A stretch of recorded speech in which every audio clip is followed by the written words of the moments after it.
kaleessaatti waldootii keenya waldootii amantootaa lama irratti rakkoon ga'e. Waldaan Tawaahidoo Ortodoksii Beetekiristiyaanis gama isheetiin ibsa kana laachistee tarkaanfii fudhattee ni abdanna. Cubbuu hojjetaniitu gatii ta'eef cubbuu kanarraa qalbii diddiirradhaa. Abbaan immaa lagagama waaqaaf lolla jedhanii dhiiga namaa dhangalaasuun waldaa diiguun eessumatti iyyuu fudhatama hin qabu.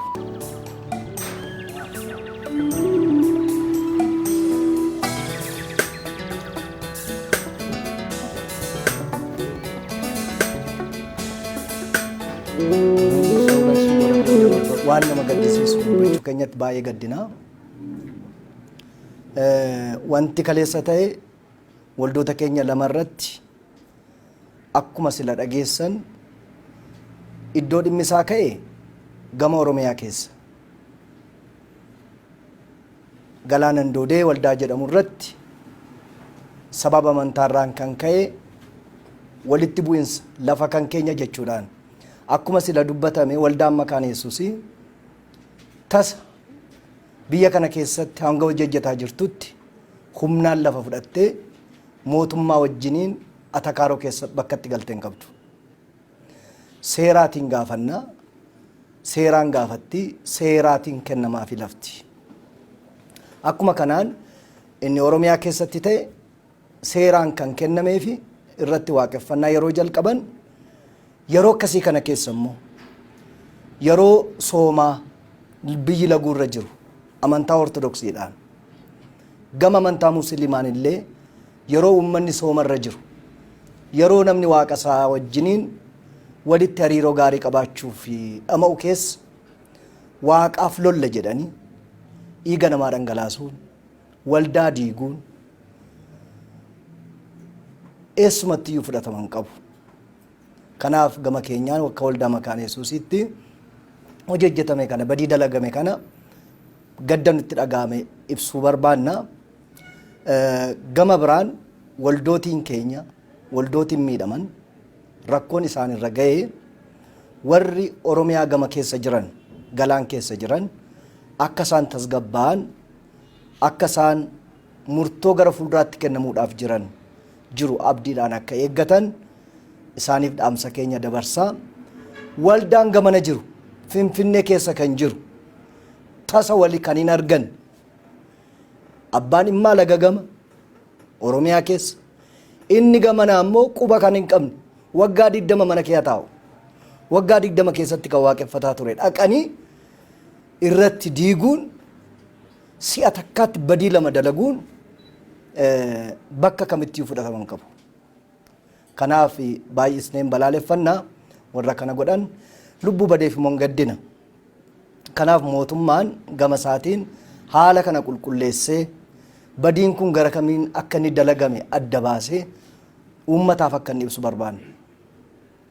Sababiin isaa wanti amma ka'e kun wanti amma ta'e kun waan akka tasaa miti sila pirezidentiin keenya dubbataniiru waan itti qophaa'ame ofirra taa'anii kan eeggataa turan yoo mallattoon tokko dhagahame iyyaa iyyisiisaa baa jedhanii kan qophaa'amedha malee namni si'a takkaatti weeviin kun yookiin akka galaanaatti irra galagalu kun waan takkaatti ta'e miti qophii addaa godhameera jenneeti yaanna. Kanaaf waldaan Tawaahidoo Ortodoksii Beetekiristiyaanis gama isheetiin ibsa kana laachistee tarkaanfii fudhattee ni abdanna. Waldaa guddoodha. Waldaa biyya kana keessatti seenaa qabdudha. Seenaan akkasii kunis badiin akkasii kunis waldaa kana bakka bu'a jennee hin yaannu. Gama keenyaan isaanis akka isaan tarkaanfii fudhatan ni abdanna. Itti dabalee warri gamanaan jiran waldaan Basaqaa amantoonni achi keessa jiran yoo manni diigame iyyuu amantiin hin diigamu manatu diigama manni immoo deebi'ee ijaarama waan ta'eef. Kanaaf rifachuun waan haaraa har'a ta'e miti waan ta'eef duristu kan turedha waan ta'eetiif warri miidiyaalee adda addaa irratti miidiyaalee hawaasaa adda addaa irratti dhageessanis baay'ee rifachuun hin barbaachisu manatu diigame malee amantiin hin diigamu. Amantiin keessa namaati manatu diigama manni immoo deebi'ee ijaarama waan ta'eef lafa jirtanitti kadhannaadhaan tumsa barbaachisuun akka bira dhaabattan akka jajjabeessitan mana diigame kana immoo yeroo gabaabaa keessatti deebisnee fi akka ijaarru badii dalagame kana meeshaa bade kana hunduma isaa deebisnee akka iddootti deebisnee isaaniin hundeessuu dandeenyuuf irratti hojjennaa isiniinis gama keessaniin nu bira dhaabadhaa jechuuti hin barbaannaa. irra deebi'een amsanaamuu barbaadu mootummaan atattamaan lafa qabiyyee waldaa keenyaaf kenname waldaan keenya irratti waaqeffachuu jalqaban gara fuulduraatti otoo lafarran harkifatiin seeraan kennamee fi namootiin warri badii kana dalaguu keessatti fuuldura fiigan calalamanii keessaa ba'anii gama seeraan tarkaanfiin fudhatamee gara fuulduraatti waldoonni kun waldaan makaana yesuusiif waldaan ortodoksii naannoo sana jiran hawaasa naannoo sana jiraniif walii galanii waan gumaachuu danda'an walii wajjiniin waan biyya sana naannoo sana gargaaruu danda'an illee akka hojjetan haalli gaariin mijaa'uu qaba jedheetanii yaada. Waaqayyo biyya keenyaaf nagaa haa buusu. Fayyaa. Tole uummata biyya keenyaa uummata Itoophiyaa amantoota warra wangeelaa amantoota hundumaa nagaan Waaqayyoo hunduma keenyaaf haa ta'u. Waldaan kiristiyaanaa warra wangeelaa makaana yesuus Itoophiyaa waldaa biyya kana keessa waggaa 120 ol jiraattee seenaa gaarii duwwaadhaan kan beekamtudha. Yeroo kamillee taanaan uummataa fi ijaarsa kan ta'u malee deeggarsa kan ta'u malee humna kan ta'u malee uummata kan miidhu eenyuun illee kan miidhu hojjettee hin beektu.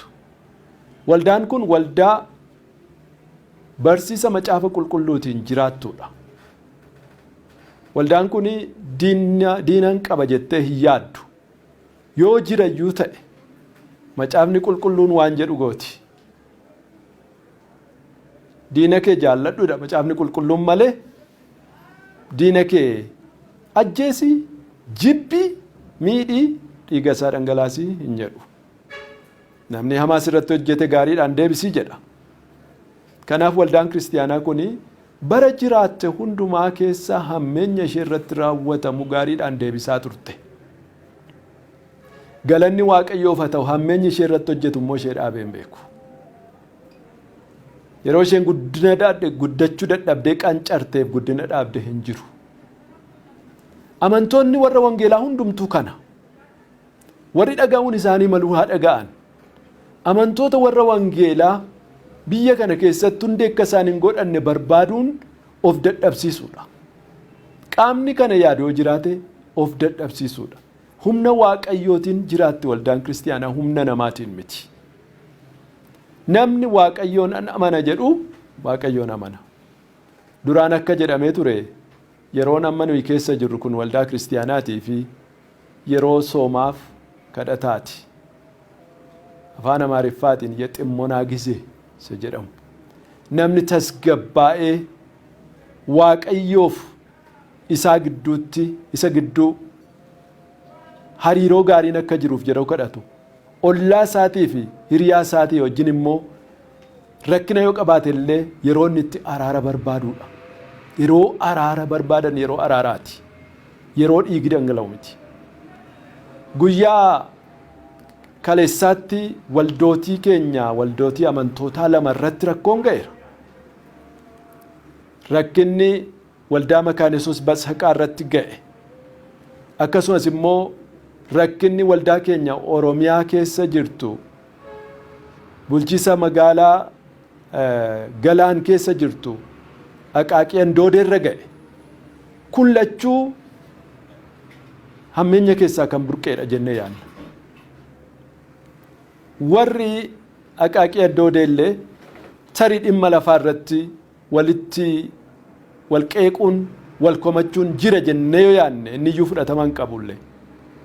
Warri magaalaa Finfinnee keessa jiran Oromiyaa keessatu hin ta'in waldaan Basaqaadha. Wanti isheen balaadhaaf godhamtuuf hin jiru. Kanaafis wanta ta'e kanarratti duraan akkuma dubbadhe rakkoo kana kan ga'an amantoota kana kan miidhan kan tuman meeshaa isaanii kan saaman meeshaa isaanii kan caccabsan amantoota waldaa ortodoksii makaana Sillaasee akka ta'e odeeffannoo qabna. Odeeffannoo ga'aa dhugaadha kun soba hin qabu. Kana godhaniiru. Eenyutu kana godhe? Waldaan kiristiyaanaa Ortodoksii Tawaahidoo Beeta Kiristiyaan yoo dhimmi kun nan ilaallatu bakkas nan bu'u jettee waa lama gochuutu irra jira jennee waamicha goona. Inni duraa nan ilaallatu jettee ibsa kennuutu barbaachisa. Ani na janyee hin beekusi jettee ibsa kennuutu irra jira. Dubbiin inni duraa. Inni lammaffaan amantoota isheen bulchitu gatii ta'anii fi waldaan kiristiyaanaa seera qabdii badii kana warra dalagan seeratti dhiyeessuu irratti waldaan kun iyyuu hirmachuutu isheerra jira. Keessumaa yeroo kana keessatti maaliifan kana jedhaa?